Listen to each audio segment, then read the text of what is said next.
There are faster ways to cross France, much faster ways.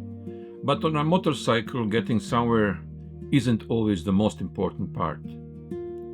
I left my home in Ovronnaz in the Swiss Alps with the Bergerac as my destination. No motorways, no rush. Just my BMW GS, smaller roads, and a lot of France somewhere in between.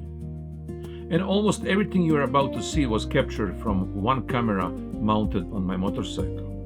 I didn't stop very often to film. Maybe I should have. But in a way, I am glad I didn't. Because this is exactly how I remember the journey. From the saddle.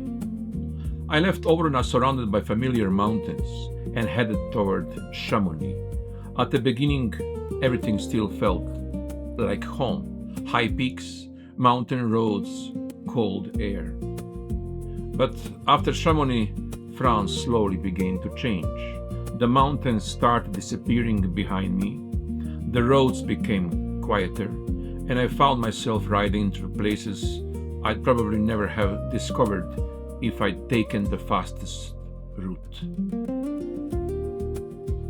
Serrières, Villers-Vaucans, small towns, villages, forests, and roads whose names I had never heard before. And that's the one of the things I love about traveling like this. Sometimes you don't really need to know where you are. You just need to know which direction you are going.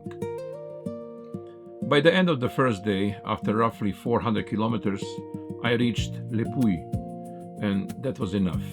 The GS could probably have continued, but I couldn't. The following morning, I pointed the motorcycle west again. From Le Puy, I continued through La Vacherie, sorry if I pronounce wrong, and toward Sorges. And somewhere around here, the journey became much more remote. This is the country of the old legend of the Beast of Gévaudan. In the 18th century, a mysterious animal terrorized this region, killing people across the countryside. More than 250 years later, nobody can say with absolute certainty what the beast really was. A wolf, several wolves, something else, whatever the truth. Riding along through these forests certainly gives the story a little more atmosphere. From Sorges, I continued through Pontpérine and toward Murat. And kilometer by kilometer, France kept changing around me. That's something you don't experience in quite the same way from an airplane or even from a motorway. On these roads, you feel the transition. The landscape change. The houses change. The villages change. Sometimes even the smell of the air change. And all of it happens slowly, 1 kilometer at a time.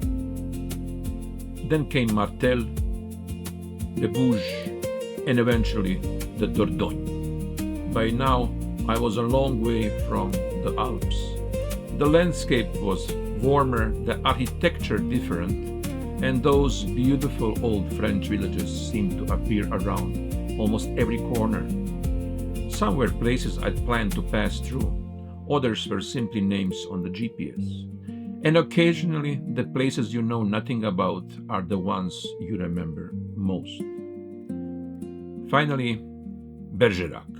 Almost 800 kilometers after leaving home, I reached the reason for this journey. But strangely, by then, Bergerac didn't feel like the most important part anymore. The roads getting there had become the story, and now I had to ride them back. Well, not exactly the same road. Leaving Bergerac, I headed east again, and somewhere along the way I passed through beautiful Goujounac. I hadn't gone there because it was famous. I wasn't following a list of tourist attractions. I was simply there, on my road. Beautiful little French village that appeared in front of me, and then disappeared in my mirrors. Those are the moments I remember from trips like this.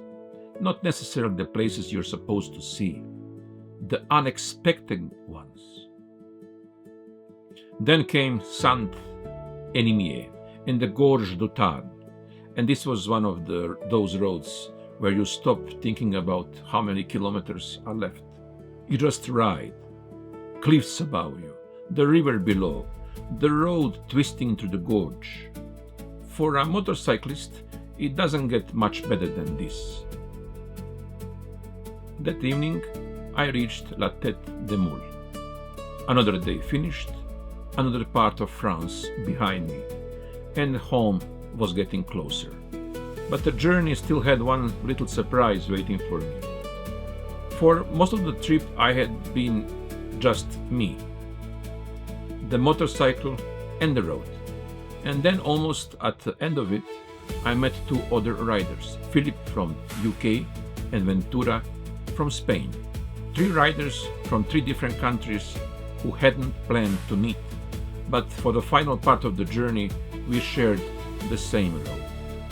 And there is something about motorcycles that makes this completely normal.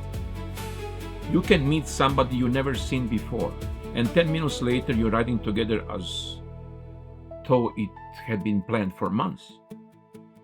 Eventually, the Alps appeared again. The landscape became familiar. And I knew this journey was almost over. More than 1,800 kilometers of France had passed beneath the wheels. Mountain roads, forests, gorge, villages whose names I will probably forget, and others I definitely won. I started this journey with a destination, Bergerac. But somewhere between Switzerland and southwest France, I was reminded of something every biker already knows. The destination gives you a reason to leave, but the road, that's the reason you ride. So, until the next one.